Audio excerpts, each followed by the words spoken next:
MS યુનિવર્સિટીની commerce ફેકલ્ટીમાં પ્રથમ વર્ષના વિદ્યાર્થીઓના એડમિશન મુદ્દે એનએસયુઆઈ દ્વારા હેડ ઓફિસની બહાર રામધૂન યોજી સૂત્રોચ્ચાર સાથે પ્રતિક ઉપવાસ પર બેસી વિરોધ પ્રદર્શન કરવામાં આવ્યું હતું। વડોદરા જિલ્લા તેમજ શહેરના તમામ વિદ્યાર્થીઓને એડમિશન મળી રહે તે અંગે આજરોજ એનએસયુઆઈ શહેર અમર વાઘેલાની આગેવાની હેઠળ વિદ્યાર્થીઓએ સૂત્રોચ્ચાર તથા રામધૂન સાથે યુનિવર્સિટી હેડ ઓફિસ વાઇસ ચાન્સેલરની ઓફિસની બહાર પ્રતિક ઉપવાસ યોજી વિરોધ પ્રદર્શન કર્યું હતું। યુનિવર્સિટીની કોમર્સ ફેકલ્ટીમાં પ્રથમ વર્ષમાં 6400 વિદ્યાર્થીઓને એડમિશન આપવામાં આવ્યા છે, જેમાં 1100 વિદ્યાર્થીઓ પૈકી 80 લોકોને જે ફીસ માટેની લિંક મોકલવામાં આવી છે। બાકીના વિદ્યાર્થીઓને ફી માટેની લિંક મોકલવામાં આવી નથી અને લેટ ફીના નામે વિદ્યાર્થીઓ પાસેથી 300 રૂપિયા ઉઘરાવી યુનિવર્સિટી દ્વારા ઉઘાડી લૂંટ ચલાવીને પણ વિદ્યાર્થીઓને પ્રવેશ આપવામાં આવ્યા નથી, જેથી એનએસયુઆઈએ યુનિવર્સિટીની હેડ ઓફિસ પર વિદ્યાર્થીઓને પૈસા પાછા આપવાની માંગ સાથે પ્રતિક ઉપવાસ કરી વિરોધ દર્શાવ્યો હતો અને જ્યાં સુધી વિદ્યાર્થીઓને ન્યાય નહીં મળે ત્યાં સુધી વાઇસ ચાન્સેલરની ઓફિસની બહાર પ્રતિક ઉપવાસ કરવામાં આવશે તેવી ચીમકી આપવામાં આવી હતી। જીકાસના નામે વિદ્યાર્થીઓને એડમિશન આપવામાં આવ્યા, તેમાં ભયંકર ગફલતો થઈ।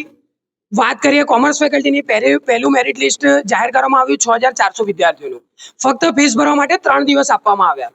હાયર પેમેન્ટના કોર્સ હતા, 16,000 ફીસ હતી, વિદ્યાર્થીઓના વાલીઓ એડજસ્ટ ના કરી શક્યા અને 1100 વિદ્યાર્થીઓ એવા હતા જે ફીસ ના ભરી શક્યા। 1100 જણાએ ફી ના ભરી એટલે એમએસ યુનિવર્સિટીના સત્તાધીશોએ કહેવામાં આવ્યું કે 1100 લોકો હવે સિસ્ટમમાં નહીં રહે, એ ઓટોમેટિકલી આઉટ થઈ જશે કારણ કે આમને એમની ફીસ નથી ભરી। એનએસયુએ રજૂઆત કરી કે તેમના ફીસ ભરવાના દિવસો 2 થી 3 દિવસ વધારવામાં આવે, ત્યારે સત્તાધીશોએ હાથ ઊંચા કરી લીધા। પણ આગળના દિવસો જતા તેમના લાગતા વળગતા સંગઠનો દ્વારા તેમને રજૂઆત કરવામાં આવી, તેમના અંગત વિદ્યાર્થીઓ માટે ભલામણ કરવામાં આવી, ત્યારે 80 વિદ્યાર્થીઓને 1100 વિદ્યાર્થીઓ ફીસ ભરવામાં બાકી રહી ગયા હતા, પણ ખાલી 80 વિદ્યાર્થીઓને ફીસની લિંક ફરીથી મોકલવામાં આવી। 10 દિવસ થઈ જતા હોવા છતાં ફીસની લિંક ફરીથી મોકલીને તે વિદ્યાર્થીઓને ફીસની લિંક મોકલી, ફીસ લેવામાં આવી અને તે 80 વિદ્યાર્થીઓને એડમિશન આપવામાં આવ્યા। કેમ? બીજા 1100 વિદ્યાર્થીઓ શું ભૂલ કરી હતી? તમારે જો ફીસની લિંક મોકલવી હતી તો 1100 વિદ્યાર્થીઓ હકદાર હતા। 1100 વિદ્યાર્થીઓ અહીંયા એમએસ યુનિવર્સિટીમાં એડમિશન લેવા માટે એલિજિબલ હતા। તમે એ વિદ્યાર્થીઓ સાથે અન્યાય કર્યો છે।